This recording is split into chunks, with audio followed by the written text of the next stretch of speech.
안녕하세요. 노페이크 이슈 채널 팩트남입니다. 오늘은 미 국제전략연구소 CSIS의 미 해병대 군사연구원 에릭 윌리엄스가 CSIS에 기고한 제목 대한민국의 105mm 탄약이 우크라이나를 구할 수 있을까? 라는 기고문에 대해서 이야기하겠습니다. 해당 기고문은 CSIS의 3월 22일 어제 등재된 내용으로 대한민국에서 우크라이나로 유입된 155mm 포탄의 이야기를 전하면서 대한민국은 여전히 전쟁 중인 국가이기 때문에 비축 탄약의 재고를 소진하면서까지 우크라이나에 더 이상 155mm 포탄을 지급하기는 어려울 것으로 판단을 하고 있습니다. 그러면서 초점이 자연스럽게 대한민국의 105mm 포탄의 재고로 맞춰지면서 이 포탄은 우크라이나에서 그대로 사용할 수 있다는 의견을 전하고 있습니다. 한편으로는 혹시라도 대한민국이 북한과 재래식 전쟁이 시작된다면 대한민국의 포탄 재고가 일주일 내에 소모될 것이라고 의견을 전하고 있습니다. 미 정부가 요청하면 대한민국은 기꺼이 협력할 수 있을 것이라고 말하고 있는 점과 윤 대통령의 지지자들은 강력한 직무 수행의 핵심 요인으로 외교 정책을 꼽았다고 전하고 있습니다.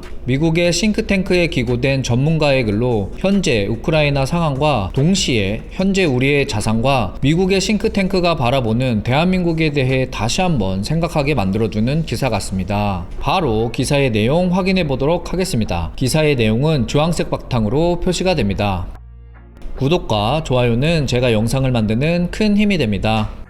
제목 대한민국의 105mm 탄약이 우크라이나를 구할 수 있을까? 우크라이나 러시아 전쟁의 최전선에서 포격전이 벌어지고 있으며 포격으로 인한 사상자가 약 80%에 달합니다. 우크라이나는 러시아를 우크라이나 영토에서 몰아내기 위한 또 다른 반격을 감행하는 것은 물론 전선을 유지하기 위해 포탄의 탄약 유입이 시급한 상황입니다. 작년에 바이든 행정부는 대한민국의 윤 행정부와 협력하여 우크라이나에 30만 발 이상의 155mm 포탄을 보냈습니다. 미 정부는 미국 내 비축량 감소와 의회의 무관심에 직면하여 우크라이나를 무장시키기 위해 대한민국의 군수품 비축고를 다시 활용해야 할 수도 있습니다. 반가운 소식은 대한민국이 기꺼이 협력할 수 있다는 것입니다.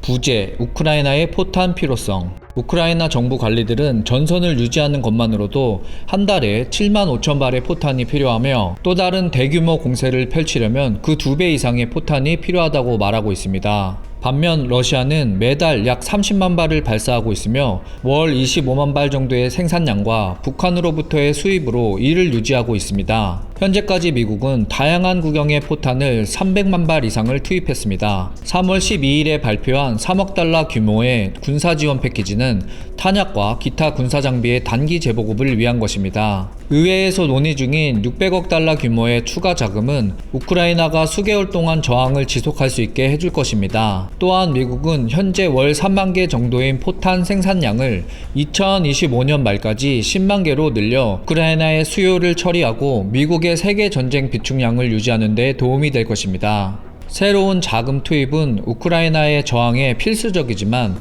생산량을 늘리는데 몇 달이 걸리기 때문에 여전히 탄약 공백이 남아 있습니다. 부재, 다시 서울에 연락을 하나?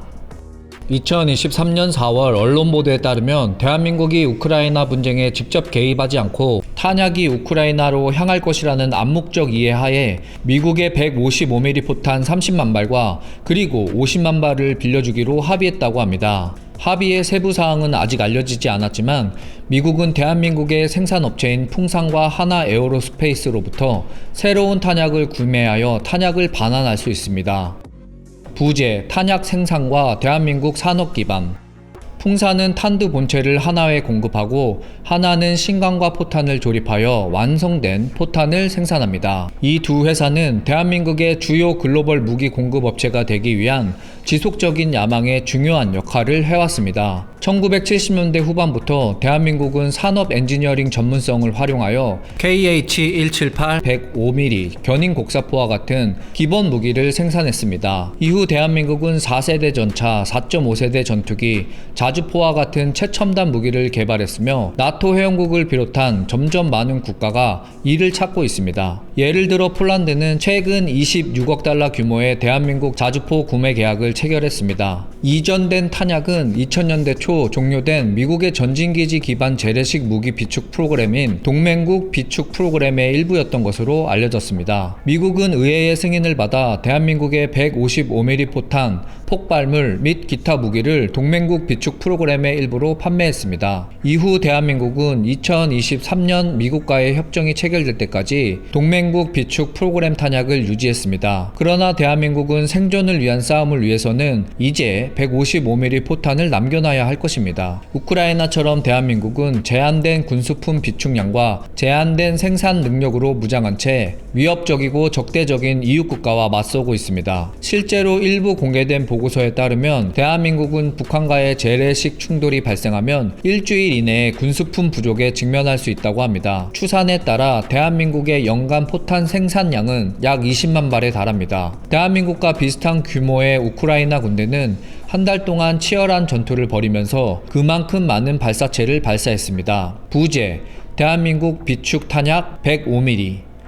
대한민국에서 여유가 있는 포탄은 105mm 포탄입니다.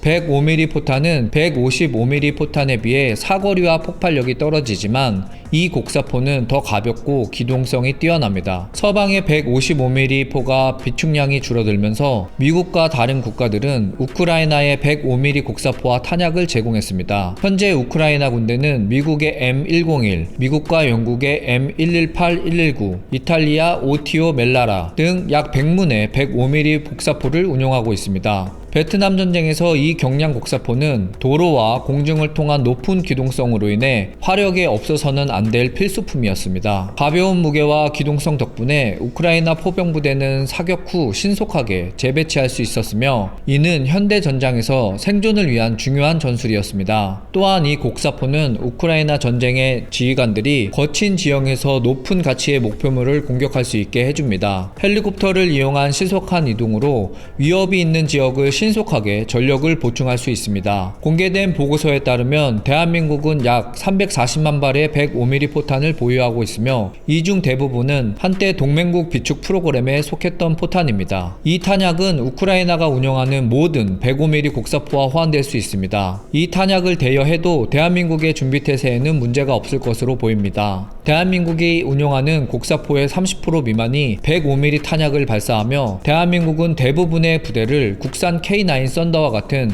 155mm 자주포로 전환하고 있습니다. 대한민국 국방부는 원래 2020년까지 105mm 곡사포를 모두 폐기할 계획이었습니다. 대신 비축된 105mm 탄약을 활용하기 위해 105mm 곡사포를 개조하여 5톤 트럭에 싣고 이동식 곡사포를 개발한 것이 K105 곡사포입니다. 현재 200여 대가 운용 중이며 155mm 자주포가 없는 부대를 지원하는 데 배치되어 있습니다. 대한민국 군은 궁극적으로 K105 곡사포를 예비군 부대로 이전할 계획입니다. 대한민국의 105mm 탄약 비축량을 대부분 사용하고 이를 현재 생산 중인 155mm 탄약으로 대체하자는 미국의 제안은 대한민국의 관심을 끌 수 있습니다. 부재, 정치적, 군사적으로 유리한 무기교환. 정치적으로 윤 정부는 특히 북한이 러시아에 수백만 개의 군수품을 이전하는 상황에서 우크라이나에 군사적 지원을 제공할 의사를 표명했습니다. 여기서 주목해야 할 아이러니가 있습니다. 대한민국은 미국을 통해 우크라이나에 탄약을 제공하고 북한은 러시아에 탄약을 제공하면서 남북한은 한반도에서 4,500마일 떨어진 곳에서 대리전을 치르고 있습니다. 다가오는 대한민국의 중간선거는 정치적으로 민감한 환경을 조성하지만 대한민국 국민들은 우크라이나에 대해 폭넓게 공감하고 있습니다. 2023년 7월 윤 대통령의 우크라이나 방문은 대체로 높은 점수를 받았으며 윤 대통령의 지지자들은 강력한 직무 수행의 핵심 요인으로 외교 정책을 꼽았습니다. 따라서 윤 대통령은 105mm 탄약에 대한 수합 계획을 지지할 가능성이 있습니다. 수합 협정은 또한 대한민국의 광범위한 초당적 지지를 받고 있는 미국과의 방위산업 파트너십을 강화합니다. 윤석열 정부는 서로의 방산시장에 더 쉽게 접근할 수 있는 조달협정인 상호방위 조달협정을 추진하고 있습니다. 또한 또 다른 군수품 차관협정은 현재 진행 중인 조달협정과 직접적으로 연계가 되어 있진 않지만 대한민국이 추구하는 한미 양국 간 산업 기반 파트너십을 더욱 강화할 수 있습니다. 야포는 여전히 전쟁의 치사율과 연안무기의 초석입니다. 실제로 이전 전장에서와 마찬가지로 이번 전쟁에서도 포병이 대부분의 성과를 담당하고 있습니다. 전쟁의 다음 단계에서 우크라이나 군대가 러시아의 공격을 물리치고 공세를 되찾기 위해서는 다른 유형의 서방 군사 지원과 함께 포병 탄약을 안정적으로 공급하는 것이 매우 중요합니다. 대한민국산 105mm 포탄이 유입되면 우크라이나의 화력이 강화되고 미국의 지원이 재개될 때까지 공백을 메울 수 있을 것입니다. 이 논평은 CSIS의 미 해병대 군사연구원 에릭 윌리엄스가 기고했습니다. 이상 이 기사의 내용입니다. 지금까지 노페이크 이슈 채널 팩트남이었습니다. 불타는 금요일 저녁 시간 보내세요.